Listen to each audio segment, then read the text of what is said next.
All right, so we are getting into the last piece of kinetics this morning. And the first thing that we're going to want to talk about are reaction mechanisms. Now, reaction mechanisms kind of form an interesting part of the kinetics experience here because what we get with mechanisms is we're going away from the math for a little bit. So everything that we did on Friday was all about math. We were doing graphing or we were doing some sort of algebra analysis, some sort of logarithmic analysis, trying to find orders of reaction, rate laws. And now we're taking a step back from that. And we're kind of focusing on theory. And what a reaction mechanism is it's our attempt to explain how our chemical reaction leads to our rate law. One of the first things that we said was at the end of Thursday's class was that rate laws and reaction equations don't necessarily tell the same story. The stoichiometry in a rate law doesn't necessarily match the exponents and orders in a rate law. And so mechanisms are our attempt to try to marry the two ideas together and explain why it's not the case when they don't match and why it is the case when they do. And so what we're doing in mechanisms is we're trying to show through a series of reaction steps how we get from reactants to products and how we end up ultimately getting the rate law. And when we talk about mechanisms, we need to kind of define them. And they're defined largely based on the number of steps that they contain. The more complicated the mechanism is, the more reaction steps it's going to have. The simpler it is, the simpler it is to explain, because in those cases, the rate law matches the stoichiometry. So when we have just one step, we call that an elementary reaction. Any reaction that contains more than one step is called multi-step.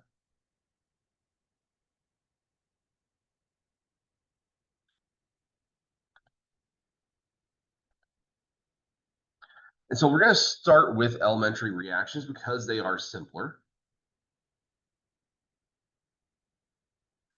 Elementary reactions can be further described in terms of molecularity. Molecularity just meaning how many reactant molecules are there in that reaction. And the description of those has its roots in prefixing that you're pretty familiar with already. Uni for one, bi for two, ter for three.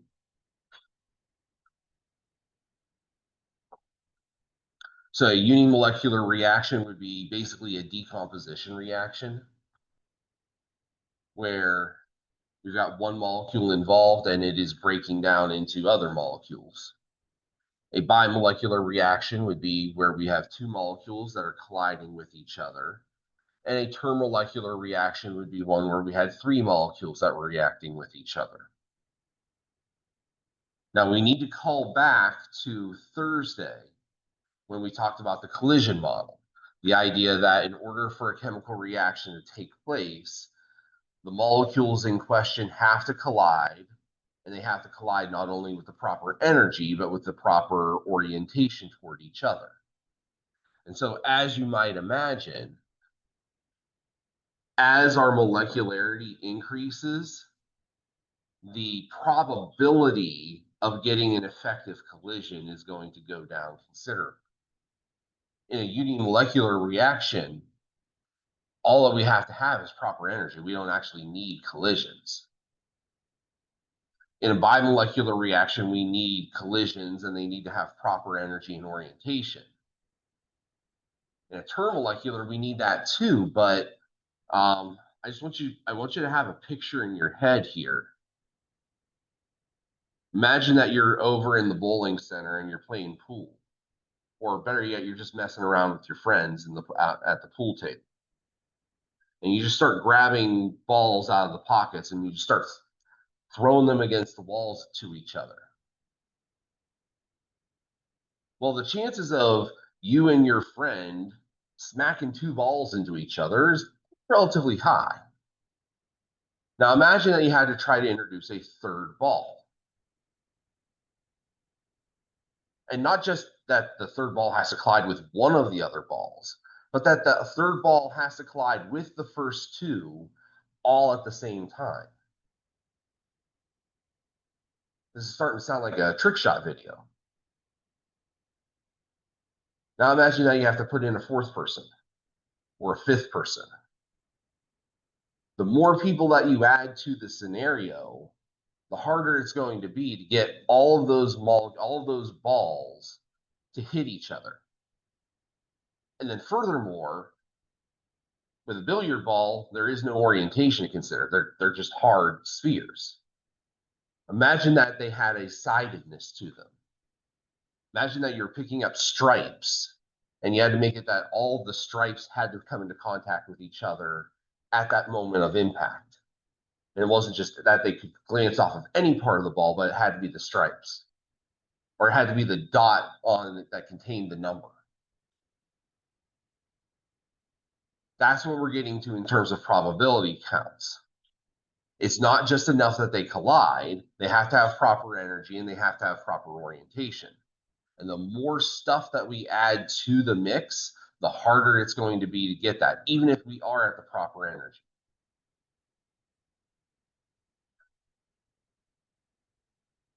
With multi-step interactions and with multi-step mechanisms, what we start to see are what are called intermediates. Now, intermediates are substances that are known to exist, but they're not officially reactant or product in nature. They're kind of a transitory molecule, something to help us to get from A to B while stopping over in the middle. This is different than when we described a transition state.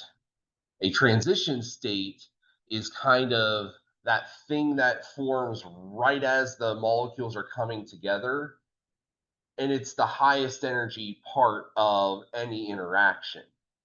An intermediate is a stable product, or at least a substable product, that comes as a result of that interaction. We end up seeing a downward release of energy from the transition state to an intermediate. But intermediates themselves are not the products. And intermediates themselves will react in a subsequent reaction step to ultimately form products. And so as a result, when we put together all of the reaction steps in a mechanism, what we'll get in the overall is we will get the net reaction that we were looking for in the first place. Any intermediates that form will ultimately cancel out as we add the reactions together. And so I want you to think about is, I want you to kind of call back here to Chem 105. If you think about what we did in terms of, say, Hess's law, or when we were doing ionic and net ionic equations, as we're adding together reaction steps, what we're going to see is that there are going to be species that are on the product side and the reactant side at the same time, and those will cancel out.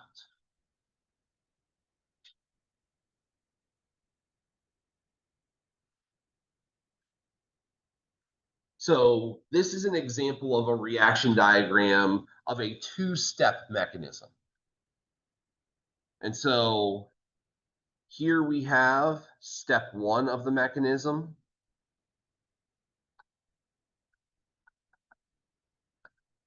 And step one would have a certain amount of activation energy.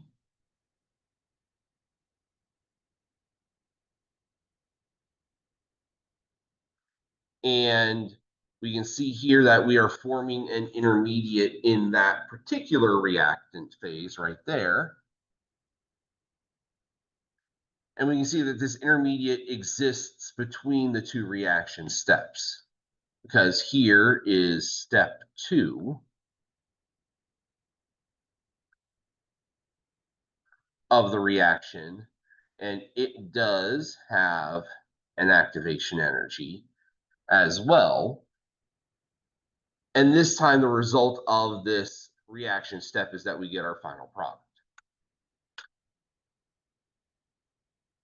And so we can see the difference between transition states and intermediates is transition states are the chemical species that exist at the very highest of energy in that reaction step. They are unstable. They are going to ultimately reconfigure to form intermediates or products. And when they do so, we'll see that there's going to be a decrease in energy.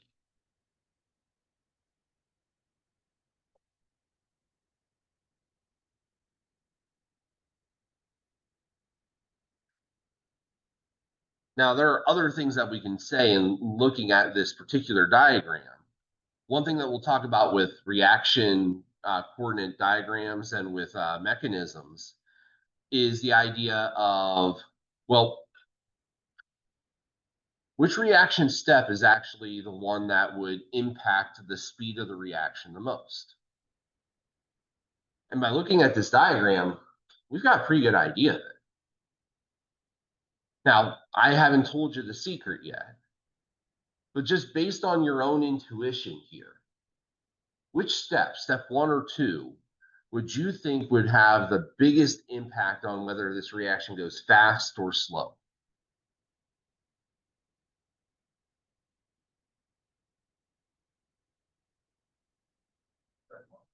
Okay, Norman, you put in first here. Why?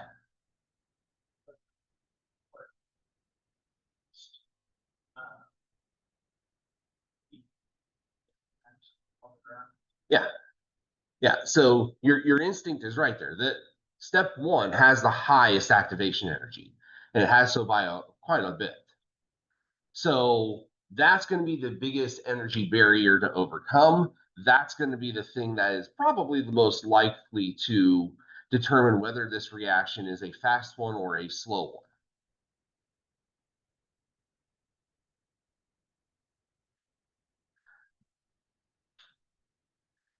I'll come back to that slide in a second, but since we were on the topic, we call that the rate determining step. The rate determining step is the step in the mechanism that is the slowest of the steps to go through.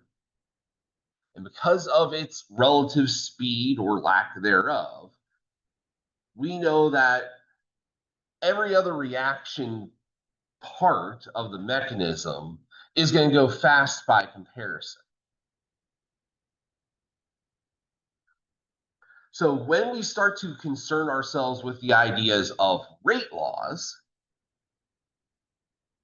the rate determining step is the step that we are going to focus on when we start looking at rate laws themselves.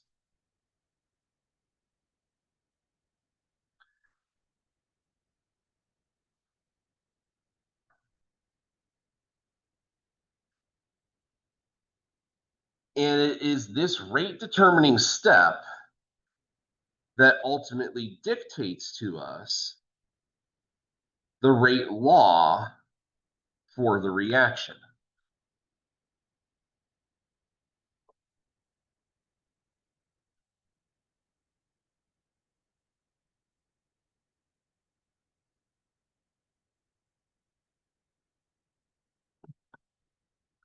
The rest of the steps in the mechanism truly don't matter, because it's going to be this rate determining step that ultimately tells us what the rate constant is and how fast the reaction is going to go.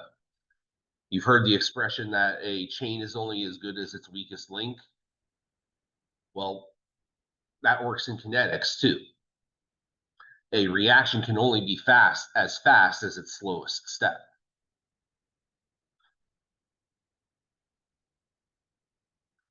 if you're in line at the grocery store and you see 10 people in one line and 5 people in another and one in the last, you might think that the one in the last lane is actually going to get you done the fastest. But if they have 237 items that they're trying to check out, you're going to be standing there for quite a while. Whereas the people in the ones in the other ones might run through faster because they have fewer items. The rate determining step is, well, how many items are really in front of me, as opposed to how many people are in front of me. You got to figure in other things like, is this cashier fast or slow? Am I in a self checkout or not? But aside from those other things, if all other factors are considered equal, it really comes down to the number of items that are being scanned, not the number of people that are in the line. So let's come back to this idea of why we are interested in mechanisms in the first place. And the reason we care is because ultimately the reaction mechanism ties together the stoichiometry of the chemical reaction itself and the rate law that we can determine experimentally. Helps us to marry the two ideas together. Now, in elementary reactions, this is so easy because since there's only one reaction step, we know that the rate law is going to be generated by that reaction mechanism, by that reaction step. So here's an example of a unimolecular reaction, A turning into products. We know that the rate constant will be first order in A. Here's an example where it's 2A turning into products. We'll see that it's going to be second order in terms of A. Here I have A and B becoming products. The rate is equal to the constant times the concentration of A and the concentration of B. They're both first order.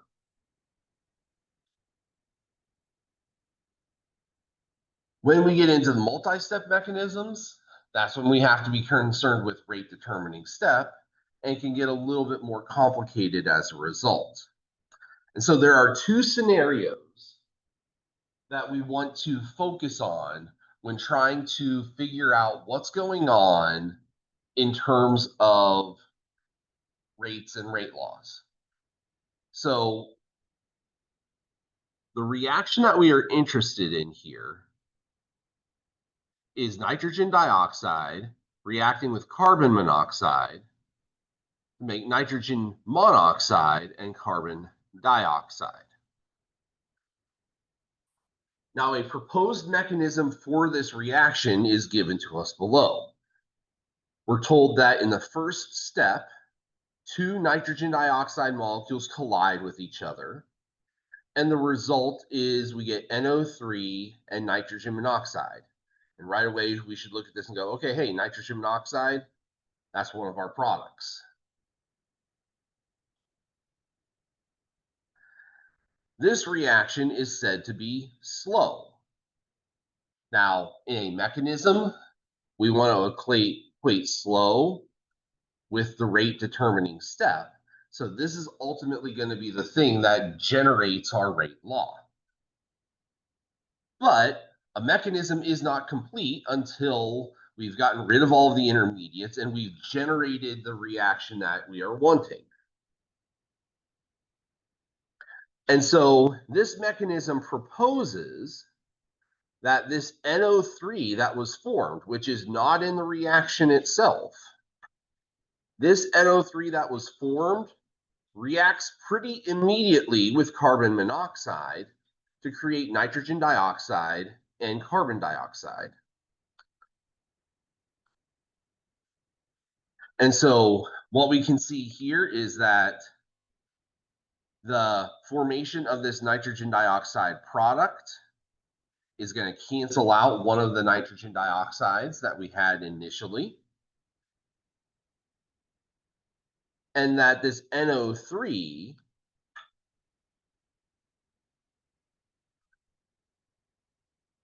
it formed, but it doesn't hang around. This is the very definition of an intermediate.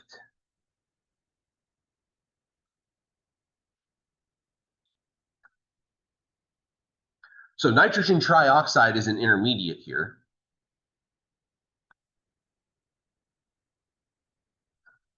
Another key sign of that intermediate is that intermediates tend not to be terribly stable.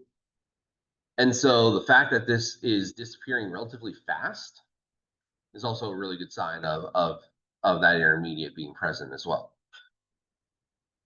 So if I put it all together, the intermediate would have canceled out because it's in the product and the reactant as well.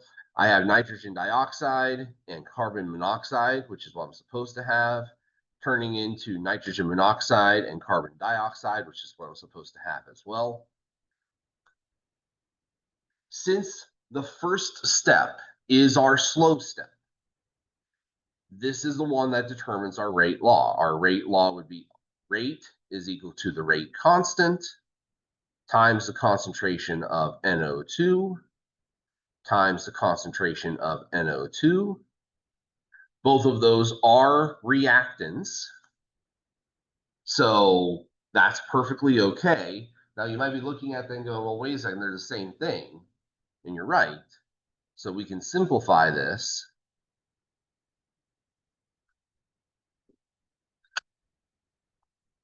The rate law is equal to the rate constant times the concentration of NO2 squared. This reaction is second order in terms of nitrogen dioxide. And so if this is the proper rate law for that chemical reaction, this mechanism would be a valid way to explain that reaction. Why is it zero order in terms of carbon monoxide?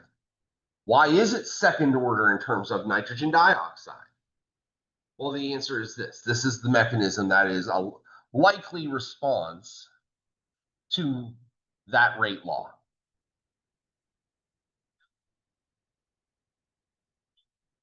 And we've checked all the boxes. The reaction of interest is generated by the mechanism. The rate law that comes from that rate determining step matches our experimental data. And that's ultimately what we're looking for, those two criteria for any kind of mechanism. If I add together all the steps, do I get the reaction that I'm interested in? Does the slow step generate the rate law that I know by experiment? You answer both of those questions yes, then you've got a reasonable mechanism. Is it necessarily the correct mechanism? We don't know for certain. If there were some way to spectroscopically or through something like diffraction determine that NO3, the nitrogen trioxide, did actually exist for a period of time, that we could measure it and observe it, that would go a long way toward validating this as a potential option. But the reality is we have no true way of knowing. This is theoretical in an attempt to try to explain the difference between the stoichiometry and the kinetics.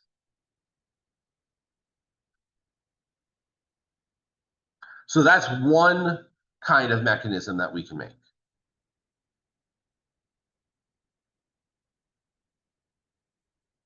Here's a second kind of scenario.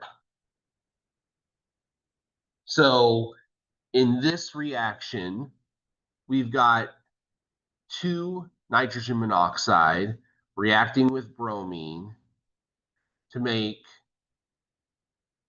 two NOBr2, or excuse me, Br molecules.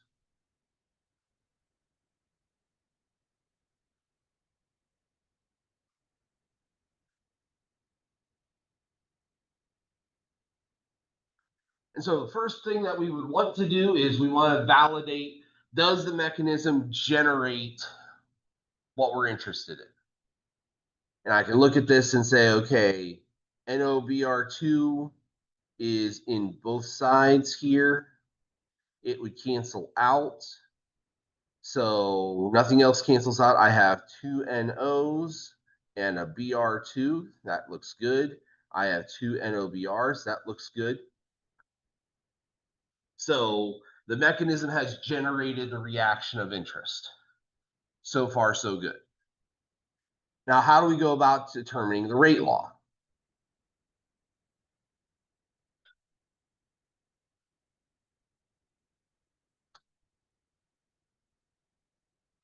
Well, based on the slow step, we would anticipate that the rate law is equal to the rate constant K times the concentration of NOBR2 and the concentration of nitrogen monoxide.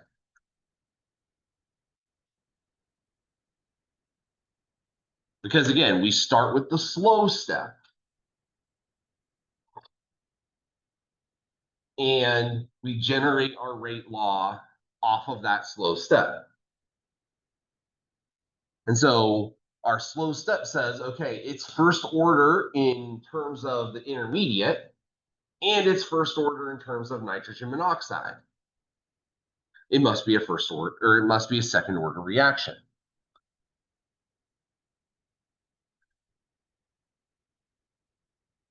But here's the problem. All of the rate laws that we've been working off of, when we actually go to calculate rates and figure out rate constants, we're usually working with initial concentrations of the reactants in that rate law. We've got two problems. NOBR2 isn't a reactant, it's an intermediate. And so its initial concentration would be 0 because we didn't add any at the beginning of the reaction. And so that makes this rate law kind of confusing.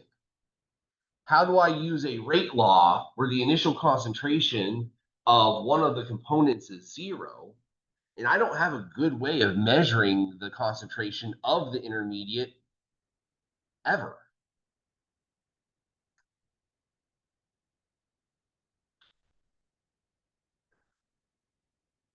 Well, what we have to do is, if our rate law contains an intermediate, we need to generate a substitution. This is where algebra is going to come in. Here's also where we're going to take advantage of this fact that this first step, even though it is fast, that first step is reversible.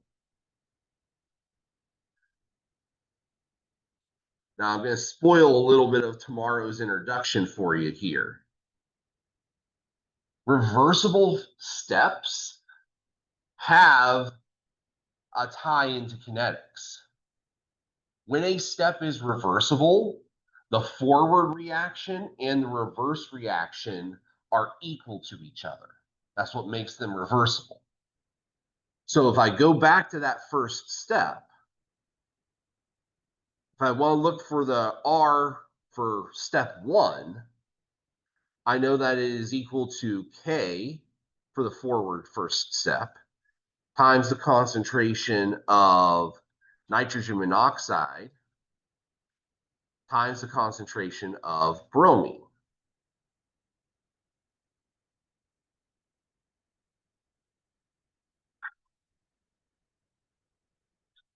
That is the forward reaction of step 1.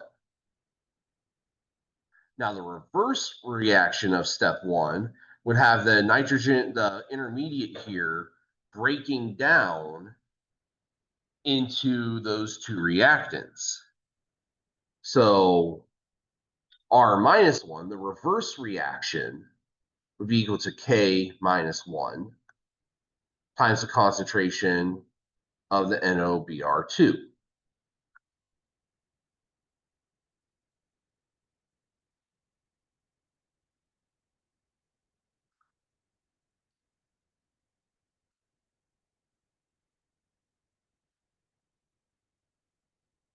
Since it is a reversible reaction, those two rates are equal to each other. So K1 is equal to, or excuse me, K1 times nitrogen monoxide and bromine is equal to K minus 1 times the concentration of the intermediate.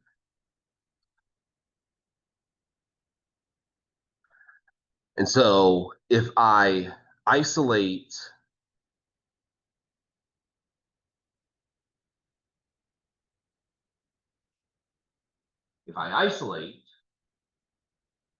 I can get a value for the intermediate concentration in terms of the reactants. And since those are in fact reactants, I would know their concentrations walking in the door.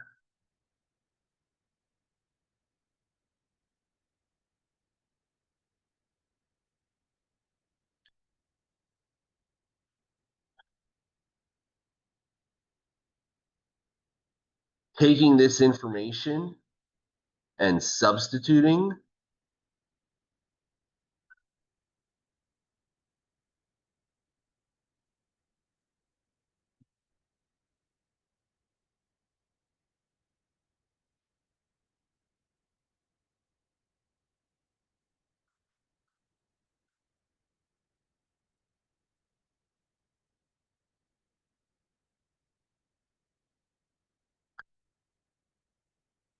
my rate law would look like that, which we can simplify.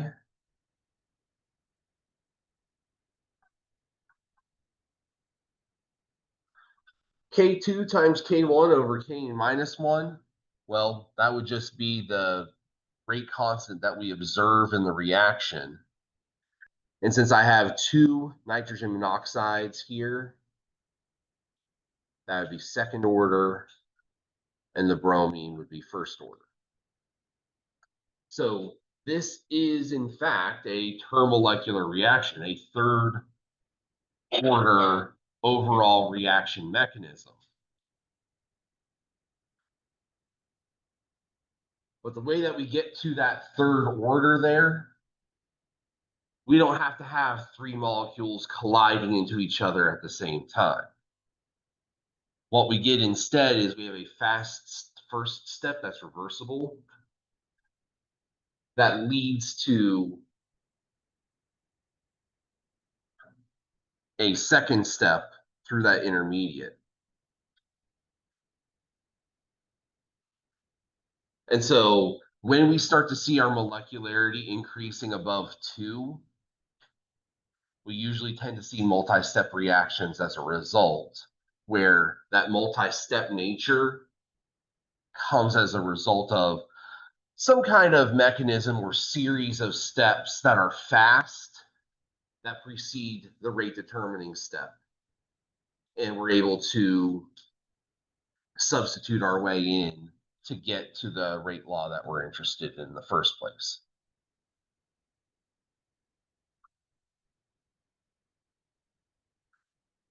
So when we're evaluating mechanisms and we run into this particular scenario, if we ever have a mechanism that generates a rate law where there's an intermediate, we know that something's up, and we are going to have to do some kind of algebraic manipulation to get that to where it needs to be, to get it to in terms of the reactants themselves.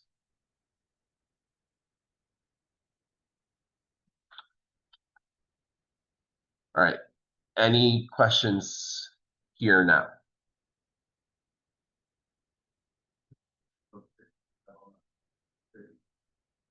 OBS, observed. So the thing with multi-step mechanisms is that it's a pretty rare occasion that we would actually be able to observe and quantify the rate constant for the fast steps. But when we're observing the reaction as a whole, we would go, okay, this is third order. Here's my rate constant. With this mechanism, we don't have any third order kinds of reaction steps. So the observed rate constant that we would measure out of that experiment would be a composite of those three rate constants. Now, like I said, we can't break out any of them individually from each other, not without more data. And since the data for two of them are tied to an intermediate, well, data for all three of them are actually tied to an intermediate, it'd be really, really difficult to kind of parse that out. But if we were doing this reaction in the lab, we would be able to measure a rate constant for the reaction through the tracking of, say, the bromine or something like that. And so that rate constant that we observed would be the rate constant of that rate law.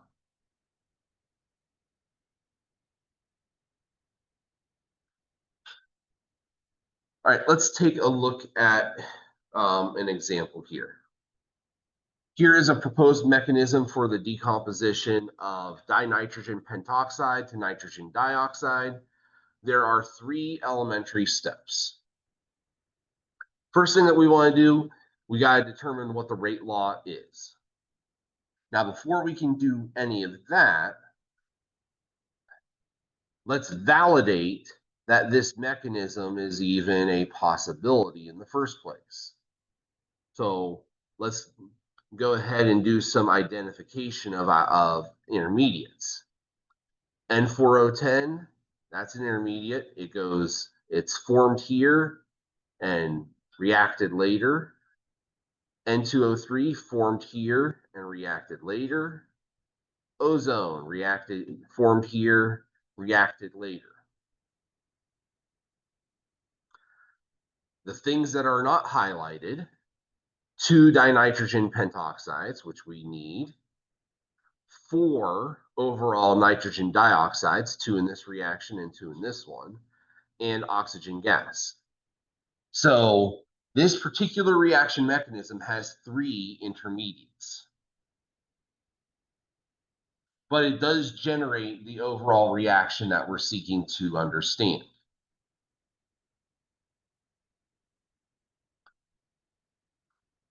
Okay, so now we want to go to the rate law.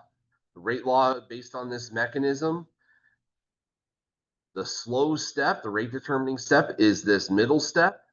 So based off of that, we would say rate is equal to K times the concentration of the tetranitrogen decoxide.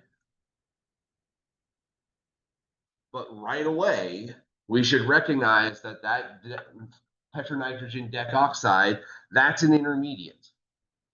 Since it is an intermediate, we are going to need to do the same thing that we just did. We're going to need to rectify it. And so we look at the first reaction, the reaction above it, that contains the N4010. We find that it's fast and reversible. So our forward reaction was second order in terms of dinitrogen pentoxide. And we know that since it's reversible, the opposite reaction is going to occur at the same rate.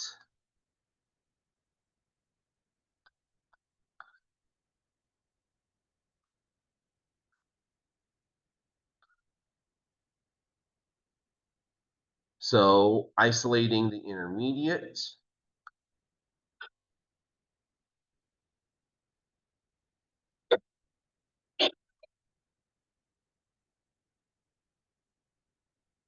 tetranitrogen decoxide is equal to this composite of rate constants times the concentration of the dinitrogen pentoxide squared.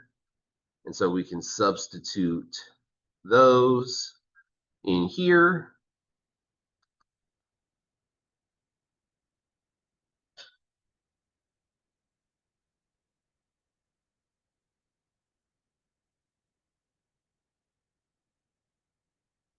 And so that composite of K's, we can either write just as K, because it's still just a constant, or observe K. And this is second order in terms of dinitrogen pentoxide.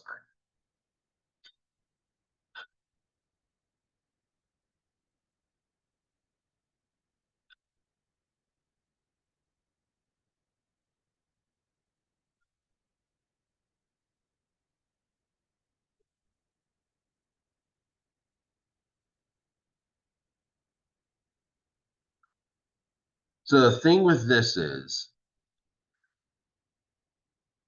once you kind of get the hang of what it is that you have to do, this becomes a relatively simple kind of exercise. The only times where it gets more complicated are when the reversible step has multiple products in it. But that's not usually something that you have to deal with.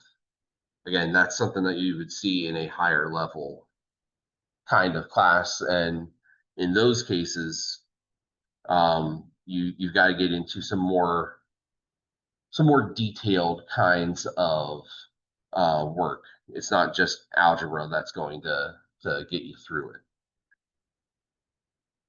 Questions with this example?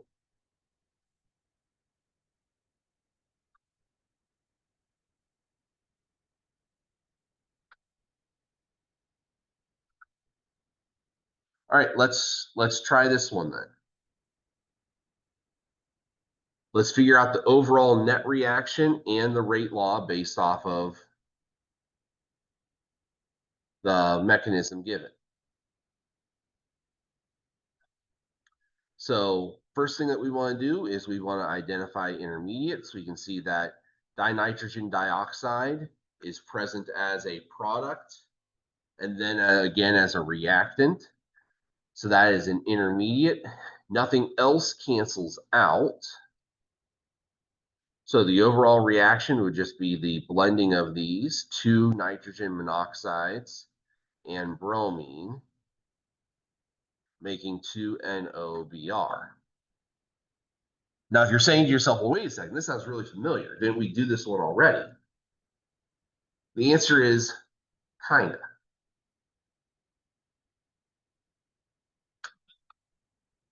We covered a reaction that was the same, but had a different proposed mechanism.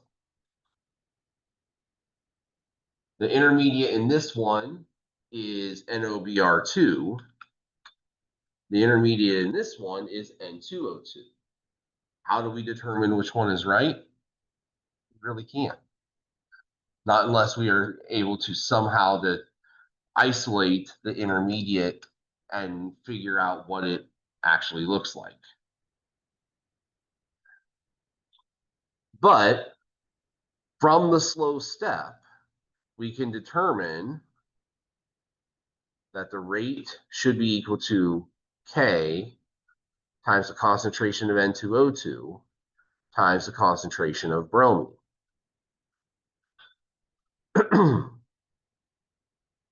And again, we're going to run into the exact same problem that we had before, where we've got an intermediate in our rate law. So we're going to have to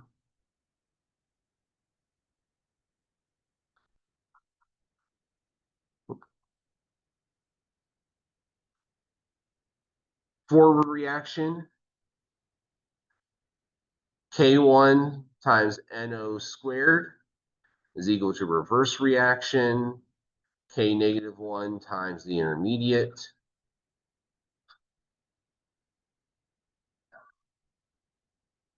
We divide each side by the K -1, we get that N2O2 is equal to this composite of Ks times nitrogen monoxide squared. So that's what we'll drop down there.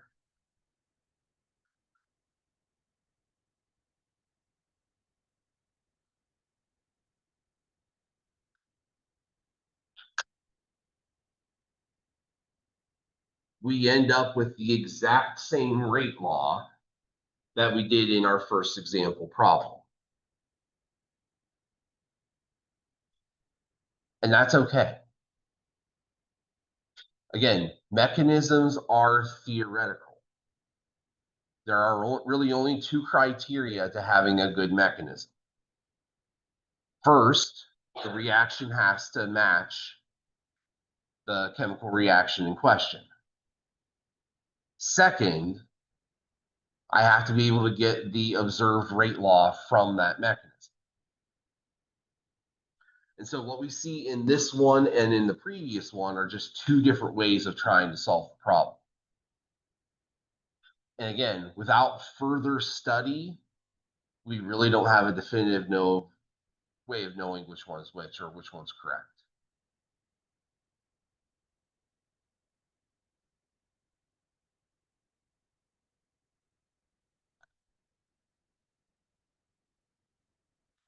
So let's do some review questions here.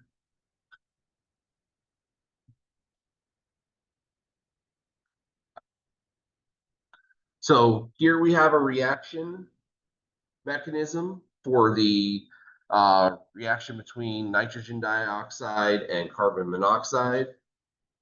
What is the intermediate?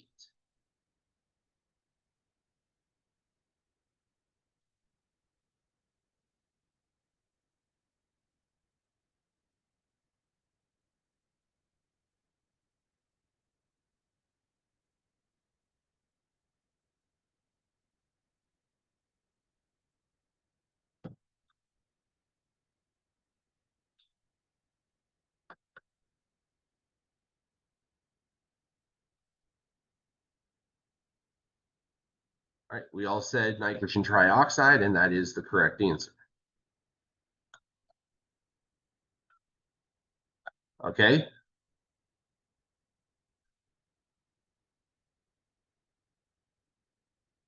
What is the molecularity of the overall rate law for this reaction?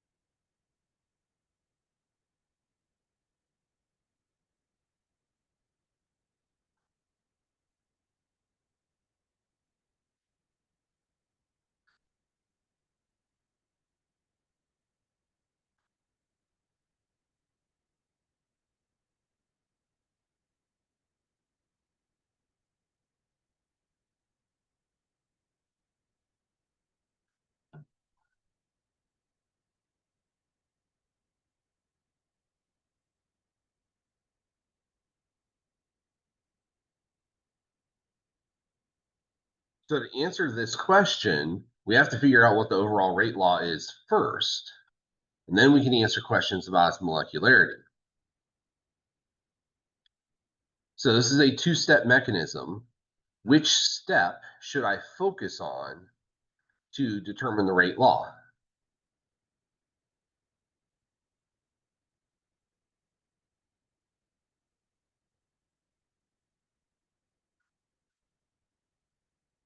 No, we don't need to worry about that.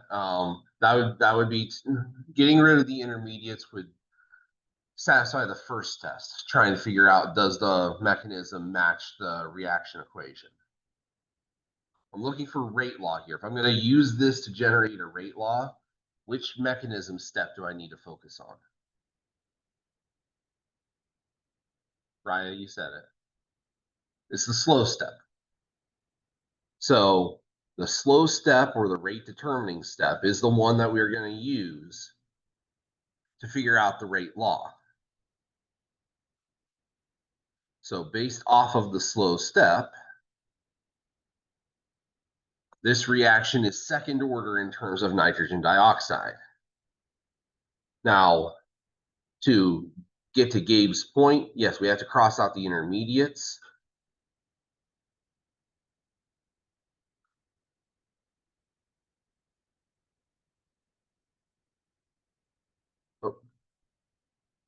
And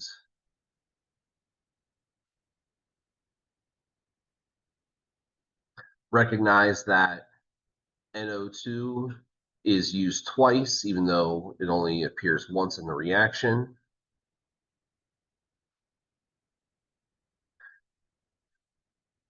So our rate law is second order in terms of nitrogen dioxide.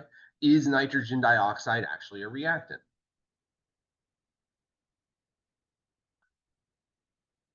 Yes. Since it's a reactant, we don't need to go any further. We know its concentration because we can measure it from the start. So this is the correct rate law. What is its molecularity?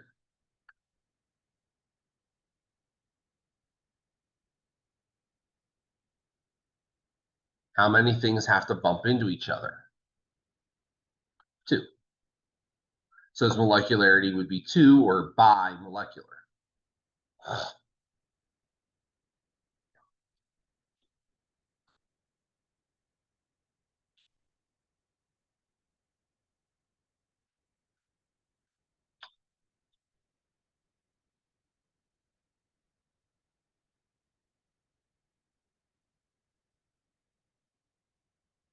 All right, last question here. What are the units for the rate constant K if it is ter-molecular?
So the key word here is ter. How many molecules are interacting in a ter-molecular equation? Yeah. It's a tertiary reaction. Tertiary means 3.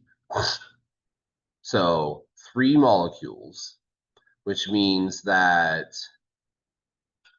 we have 3 molar quantities that are being multiplied together in the rate law.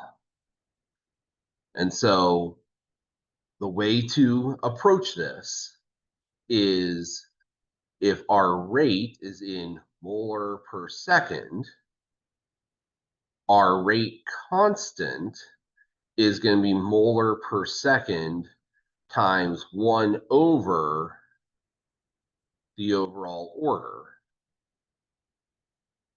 which in this case would be 3.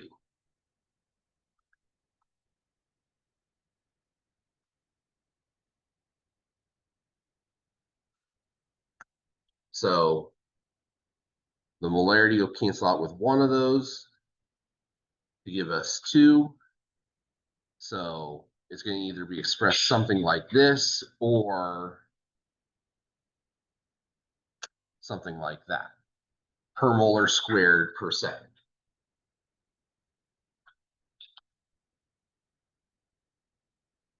And so, like I said last week, we can always tell the overall order of the reaction based on the units of the rate constant, because they are going to tell the same story.